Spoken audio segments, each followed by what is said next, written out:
कक्षा 12वीं की स्टूडेंट फाइनली आपका यहाँ पर रसायन विज्ञान का हायर सेकेंडरी मुख्य परीक्षा वर्ष 2025 पे लेके आ चुके हैं।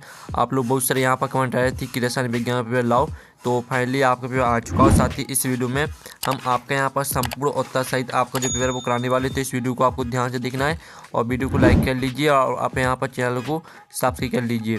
तो आप यहाँ पर दिल्ली टोटल क्वेश्चन आपके 20 आएंगे, मार्क्स आपका 70 नंबर का रहेगा और टाइम आपका 3 घंटे रहने वाला है। तो चलिए जो आपका यहाँ पर रसायन विज्ञान का पेपर है वो हम यहाँ पर देख लेते हैं, ठीक है।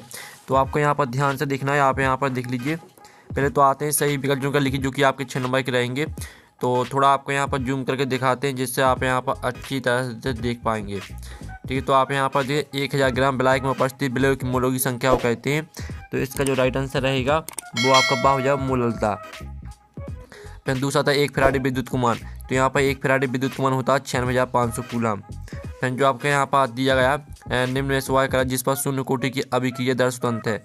तो इसका आंसर आपका हो जाएगा अभिकारकों के सांद्रण। और जो आपके यहाँ पर चौथा आता है प्रथम संक्रमण श्रेणी में किस तत्व का ई डिग्री के मंथनात्मक होता है। तो इसका आंसर आपका हो जाएगा Cu। फिर जो आपका पाँचवा आता है CuNH3 का होल 3 पॉजिटिव आयन का रंग पीला होता है, इसकी EAN संख्या है। तो इसका आंसर आपका 36 हो जाएगा। फिर 6 आता जब कैल्शियम एसिडेट को गर्म किया जाता है, ठीक है, जब कैल्शियम एसिडेट को गर्म किया जाता है तो कौन सा यौगिक प्राप्त होता है। तो इसका जो आपका यहाँ पर राइट आंसर रहेगा वो आपका सा हो जाएगा एसीटोन। तो इस तरह से जो आपके सही विकल्प वो कंप्लीट हो जाते हैं।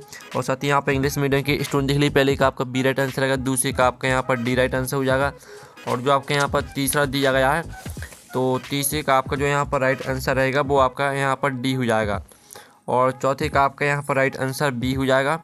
और पाँचवें का आपका यहाँ पर राइट आंसर आपका डी रहेगा। और जो 6वें का राइट आंसर रहेगा वो आपका सी हो जाएगा, ठीक है। इस तरह से जो आपके यहाँ पर सही विकल्प हैं वो आपके यहाँ पर कंप्लीट हो जाते हैं, ठीक है। और साथ ही आप यहाँ पर देख लीजिए, आपके यहाँ पर आते हैं रिक्त स्थान की पूर्ति की जो कि 6 नंबर के रहेंगे। तो पहला था बेलन जिनके प्रासन दाब समान होते हैं आपके समपरासारी बेलन कहलाते हैं, ठीक है। तो आपका इसका आंसर समपरासारी हो जाएगा। और जो आपका आता है मानक हाइड्रोजन इलेक्ट्रॉन प्रभाव डॉट माना गया है। तो मानक हाइड्रोजन इलेक्ट्रॉन प्रभाव आपका शून्य माना गया है, ठीक है। इसका आंसर आपका शून्य हो जाएगा। और जो आपका आता है तीव्र अभिक्रिया आपकी 10 की घात -12 सेकंड से कम समय में पूर्ण हो जाती है। और जो आपका यहाँ पर अधिकांश संक्रमण तत्व अनुचुंबकीय गुण दर्शाते हैं, ठीक है। इसका आंसर आपका अनुचुंबकीय हो जाएगा, ठीक है। चुंबकीय पहले से लिखा तो आपको अनुचुंबकीय हो जाएगा। और जो 5वां आता है लुकास अभिक्रमक निर्जल ZnCl2 तथा HCl का मिश्रण होता है। तो इसका आंसर आपका HCl हो जाएगा। और जो आपका आता है एमीन में C बॉन्ड X बंध का अमोनिया द्वारा बदलन, ठीक है, डोनर कहलाता है। तो इस 6वें का आंसर आपको खुद कर लेना है। अब चलिए आपके यहाँ पर प्रश्न 3 आता है 70 शत का चयन करके लिखिए जो कि आपके यहाँ पर 6 नंबर के रहने वाले। पहला था ए ब्लॉक के तत्व अंतः संक्रमण तत्व कहलाते हैं। तो पहला आपका यहाँ पर 7 रहेगा। और दूसरा आता है एथिलीन डाई एमीन 2 एक लवण है, तो आपका यह 7 हो जाएगा, ठीक है। आप चलिए आपके यहाँ पर देख लेते हैं तीसरा। तो स्टूडेंट आपका यहाँ पर तीसरा आता है जिसमें आप यहाँ पर देख लीजिए कार्बन टेट्राक्लोराइड जल में आबिले है, तो आपका यह 7 हो जाएगा। और जो आपका आता है मेथिल एल्कोहल प्राथमिक एल्कोहल है, तो आपका यहाँ पर यह 7 हो जाएगा, ठीक है। और साथ ही आप यहाँ पर देख लीजिए जो आपका 6वां आता है 5वां मेथिल आइसोसाइनाइड विषैली गैस है, तो आपका यहाँ पर यह 7 रहेगा। और जो आपका 6वां था ग्लूकोज एक प्रोटीन है, तो आपका यह 7 हो जाएगा, ठीक है। तो इस तरह से जो आपके यहाँ पर 7 वो कंप्लीट हो जाते हैं। साथ ही यहाँ पर इंग्लिश मीडियम के स्टूडेंट भी देख लीजिए। आप प्रश्न 3 आता सही जोड़ी बनाइए जो कि स्तंभ आवा में आपकी दी सही जोड़ी यानी स्तंभ ए और बी में। पहली आती है आपकी कुचालक, तो कुचालक को आपको मैच कर देना है विद्युत प्रवाहित नहीं करता से। और दूसरी आती है औष्मय, तो औष्मय को आपको मैच कर देना है यहाँ पर प्लेटिनम धातु से। और जो तीसरी विशिष्ट चालकता, तो इसको आपको ओम मीटर इनवर्स और सेंटीमीटर इनवर्स से मैच कर देना है। जो चौथी आती है EDTA, तो इसको आपको बहुदंतर लिगेंड से मैच करना। 5वीं प्राथमिक एमीन, तो इसको आपको RnH2 से मैच कर देना है, ठीक है। आपकी 5वीं हो जाएगी। तो इस तरह से जो आपके यहाँ पर सही जोड़ी वो कंप्लीट हो जाती हैं। और साथ ही यहाँ पर इंग्लिश मीडियम के स्टूडेंट भी देख सकते हैं, ठीक है। इंग्लिश मीडियम के स्टूडेंट भी देख लीजिएगा। और प्रश्न 5 आता है एक शब्द वाक्य में उत्तर लिखिए जो कि आपके 5 नंबर के रहेंगे।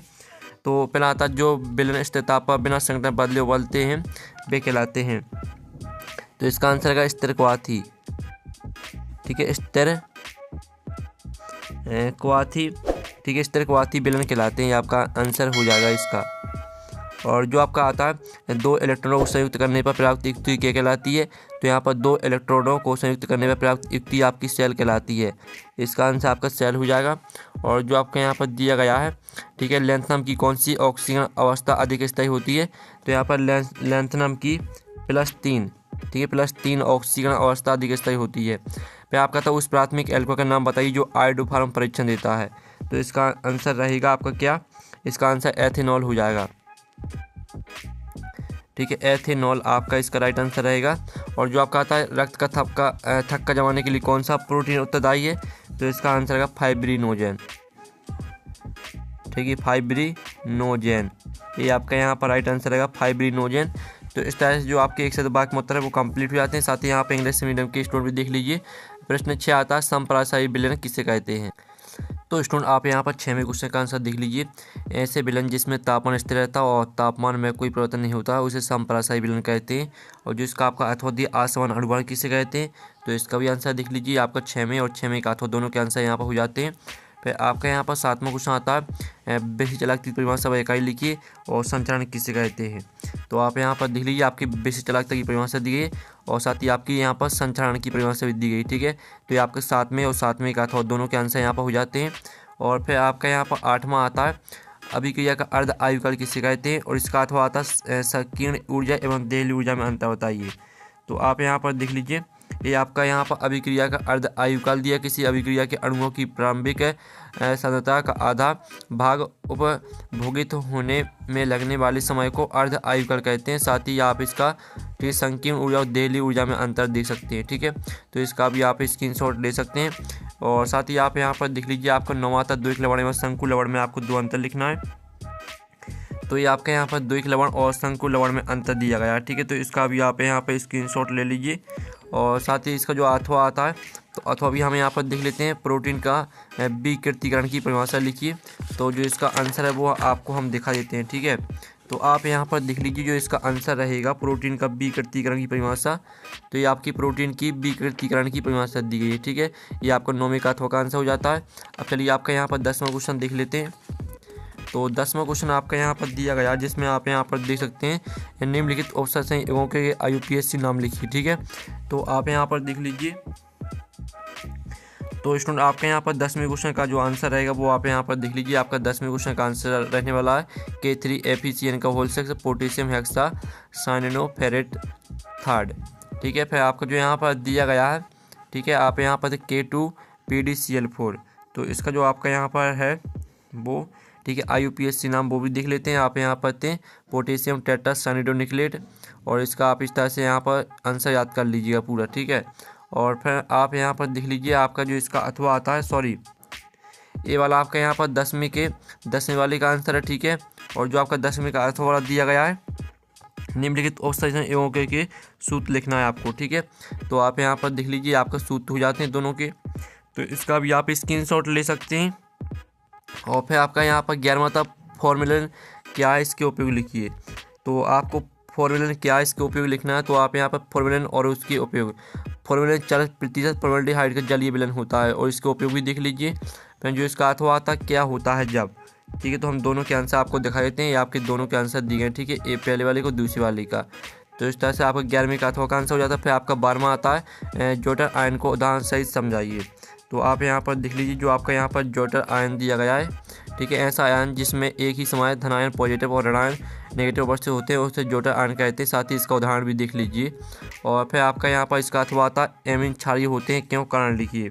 तो इसका आंसर देख लीजिए क्योंकि एमीन में उपस्थित नाइट्रोजन पर एक अकेला इलेक्ट्रॉन जोड़ा होता है जो प्रोटॉन H पॉजिटिव को स्वीकार कर सकता है। इससे यह क्षारीय गुण प्रदर्शित करता है, ठीक है। फिर आपका यहाँ पर 13वां था एल्कोहल का क्वथनांक संगत हाइड्रोकार्बन से उच्च होता है क्यों, कारण लिखिए। तो हम इसका जो आंसर है वो हम यहाँ पर देख लेते हैं। आपका 13वें क्वेश्चन का आंसर, ये आपका 13वें क्वेश्चन का आंसर है, ठीक है। एल्कोहल का क्वथनांक संगत हाइड्रोकार्बन से अधिक होता है क्योंकि एल्कोहल अणुओं के बीच हाइड्रोजन बंधन पाया जाता है। साथ ही इसकी आप पहली हेडिंग देख लीजिए और दूसरी हेडिंग, ठीक है, और तीसरी। आपको इस तरह से यहाँ पर 2 हेडिंग याद करनी है, ठीक है। आप यहाँ पर देख लीजिए इस तरह से आपको पूरा आंसर देख लीजिए। आपका 13वें क्वेश्चन का आंसर रहेगा। फिर आपका जो आता है RNA और DNA में आपको अंतर लिखना है। तो इसका आंसर आप खुद कर लीजिएगा। फिर आपका आता है 14वां, यदि 6 ग्राम यूरिया को 72 ग्राम जल में ब्लेक किया गया तो यूरिया का मूल प्रभाव ज्ञात कीजिए। तो आप यहाँ पर देख लीजिए, आपका 14वें क्वेश्चन का आंसर रहेगा, तो इसका आप स्क्रीनशॉट ले सकते हैं। फिर आपका जो यहाँ पर 14वें का अथवा दिया गया है, ठीक है, आदर्श व अनादर्श में आपको अंतर स्पष्ट करना है, तो इसका आंसर आप खुद कर लीजिए। फिर आपका शून्य कोटि की अभिक्रिया से आपके समझते हैं, उदाहरण सही समझाइए। तो आप यहाँ पर देख लीजिए, आपकी शून्य कोटि की जो अभिक्रिया है वो आपको दिखा देते हैं, ये आपकी शून्य कोटि की अभिक्रिया दी गई है, ठीक है। तो इसको आप पूरे यहाँ पर याद कर लीजिएगा, ये आपका 15वें क्वेश्चन का आंसर हो जाता है। अब चलिए आपका यहाँ पर 16वें क्वेश्चन का जो 15वें का अथवा है, अभिक्रिया कोटि से आपके समझते हैं, उदाहरण दिए समझिए, तो इसका आंसर खुद कर लीजिएगा। पहले 16वां था Cu पॉजिटिव रंगीन होता है जबकि Cu2 पॉजिटिव रंगीन होता है, क्यों? ठीक है, तो हम 16वें क्वेश्चन का आंसर यहाँ पर देख लेते हैं। ये आपका यहाँ पर 16वें क्वेश्चन का आंसर रहेगा, ठीक है। तो इसका आप स्क्रीनशॉट यहाँ पर ले सकते हैं। और जो आता है लेंथेनाइड एवं एक्टिनाइड में आपको अंतर लिखना है, तो इसका आंसर आपको खुद करना। फिर आपका तो फिनॉल से आप निम्न कैसे प्राप्त करेंगे, 2,4,6 ट्राइनाइट्रोफिनॉल, बेंजीन, आर्थो एवं पैराक्रिसॉल। तो आप यहाँ पर देख लीजिए, आपका 17वें क्वेश्चन का आंसर रहेगा, ठीक है। तो इस तरह से जो आपके यहाँ पर 17वें क्वेश्चन तक जो आंसर है वो हमने करा दिए हैं। आप 18वां क्वेश्चन देख लीजिए, ये आपका 18वां क्वेश्चन दिया गया है, साथ ही 18वीं का अथवा देते निम्न को समझाइए। इन सभी अभिक्रियाओं को आपको समझाना है। तो 19वां क्वेश्चन आता है, विषय चालकता, तुल्यांक चालकता एवं आणविक चालकता सूत्र एवं इकाई लिखिए तथा इन पर तन्यता का प्रभाव स्पष्ट कीजिए। और इसका जो अथवा आता है, तो अथवा भी आप यहाँ पर देख सकते हैं, ठीक है। संचालन किसे कहते हैं, संचालन को प्रभावित करने वाले कारक एवं तथा संचालन से बचने के उपाय बताइए। 20वां आता है, एसिड एल्डिहाइड बनाने की प्रयोगशाला विधि का वर्णन कीजिए, ठीक है। इसका अथवा भी देख लीजिए। तो इस तरह जो आपका पेपर है वो पूरा यहाँ पर कंप्लीट हो जाता है। और पेपर का आप PDF डाउनलोड करना चाहते हैं तो लिंक वीडियो के डिस्क्रिप्शन में दिए, तो आप वहाँ से पेपर का PDF डाउनलोड कर सकते हैं। तो हम नेक्स्ट वीडियो में, थैंक्स फॉर वॉचिंग।